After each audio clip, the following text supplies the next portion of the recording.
Welcome to the Explainer. Okay, today I am putting on my physicist hat, and we are diving into a genuinely fascinating intersection of human biology, wave mechanics, and, well, things that go bump in the night. You see, for centuries, humanity has leaned on supernatural folklore to make sense of the unexplained, right? We talk about ghosts, spirits, lingering entities, but as a scientist, I want measurable data. I want variables we can actually isolate and test. And what we're going to do today is absolutely thrilling. We are going to completely dismantle centuries of ghost stories using nothing but pure, unadulterated physics. Because honestly, the reality of what is actually haunting you is far stranger than any phantom. So let me ask you something. Is your room trying to terrify you right now? I really want you to think about a time you've experienced that universal, visceral sense of dread. You absolutely know the feeling. Maybe you're standing in an unfinished basement and it just feels a little too quiet. Or you're walking down a long, poorly lit hallway in some old building and you find yourself picking up your pace for absolutely no logical reason. Why do we do that? Why does the hair on the back of our necks literally stand up when there is visibly nothing there?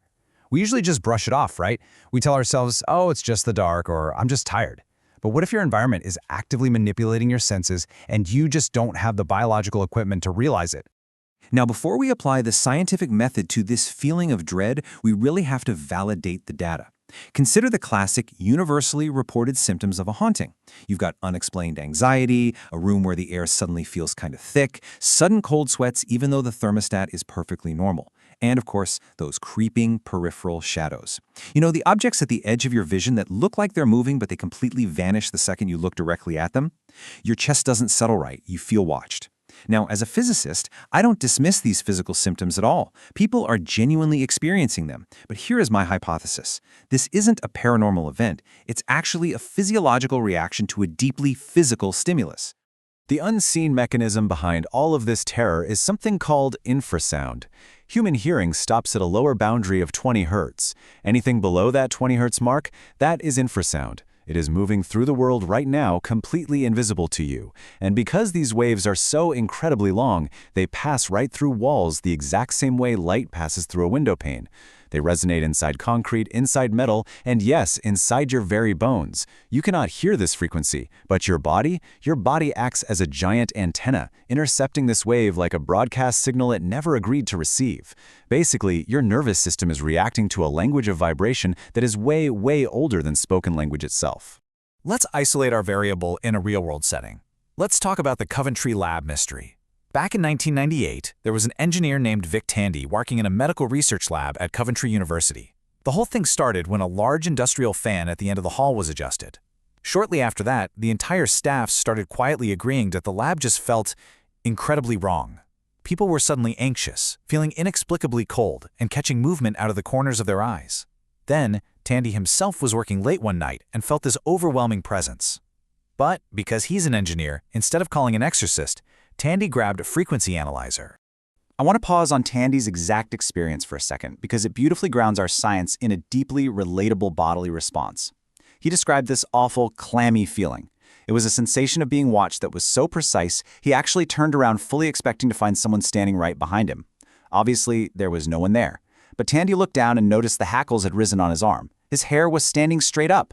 His physical body had literally decided something was terribly wrong before his conscious mind could even process the thought.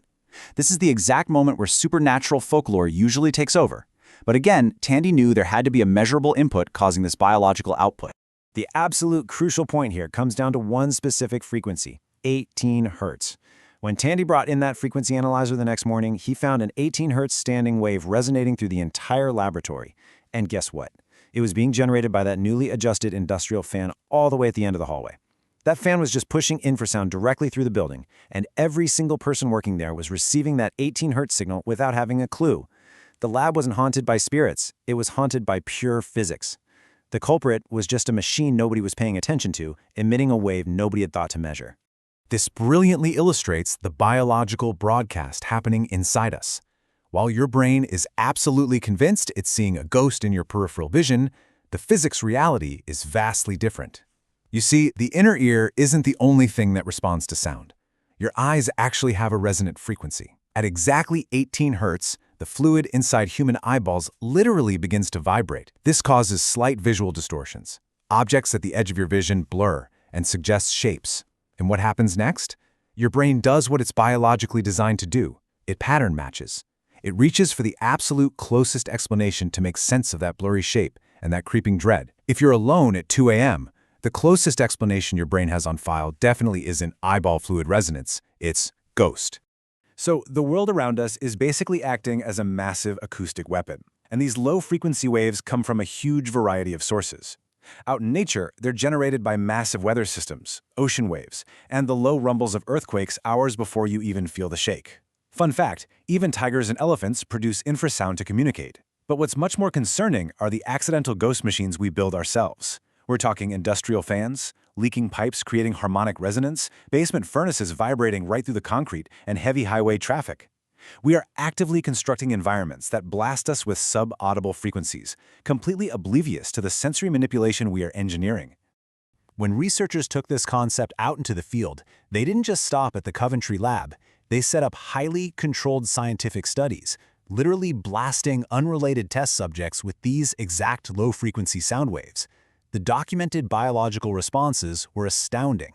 Across the board, subjects reported overwhelming anxiety, a really deep melancholy with absolutely no identifiable source, and that intense sensation of being watched. They reported difficulty breathing normally, and perhaps most terrifyingly, a firm conviction of impending doom. These controlled studies reproduced the exact symptoms of a supernatural haunting using nothing but an acoustic dial. It wasn't their imagination at all. They were all having the exact same biological reaction to a physical force. Which brings us to how our buildings actually play into this whole phenomenon. We call this the architectural amplifier. Old structures, think Victorian houses with those long, creepy corridors, grand stone churches, and castle basements, are perfectly shaped to build and circulate these invisible frequencies. They don't just generate infrasound, they trap it. They literally bounce it back and forth without letting it die away. Consider this wild case study of an English castle that runs ghost tours. One particular section produced relentless complaints from visitors for years. Well, the castle wasn't cursed. When researchers brought in their equipment, they found that the sheer thickness and composition of the centuries-old stonework had been trapping and amplifying a frequency produced by wind moving across the exterior walls for hundreds of years. To show you just how powerful this architectural amplifier is, consider one specific tourist in that English castle.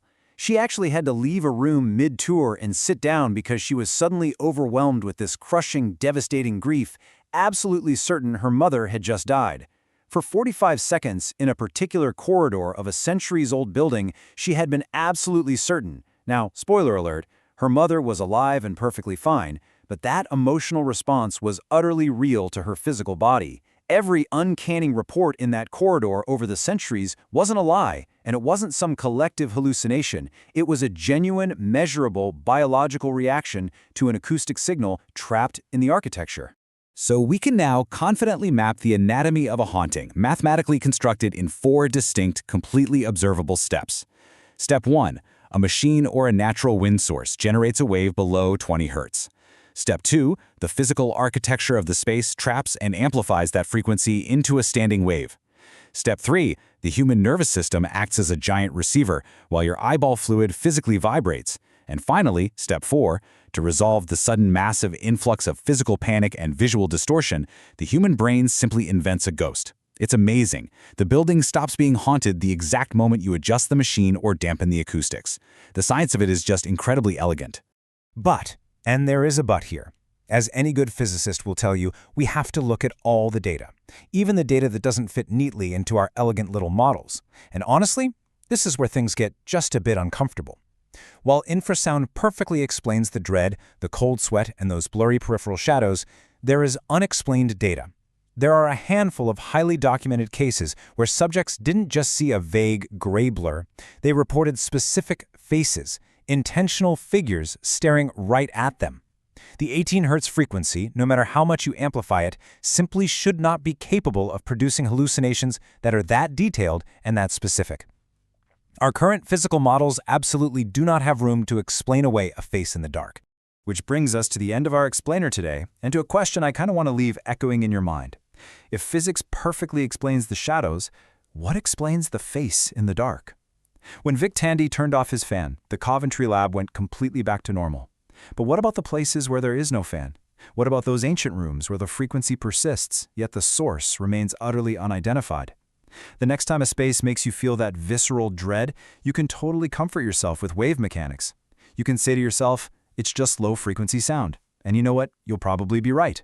But remember, the frequency that makes you see things that aren't there is the exact same one that makes you feel with sudden, terrifying certainty that you are not alone. Thank you for joining me for this explainer. Until next time, keep questioning what you see.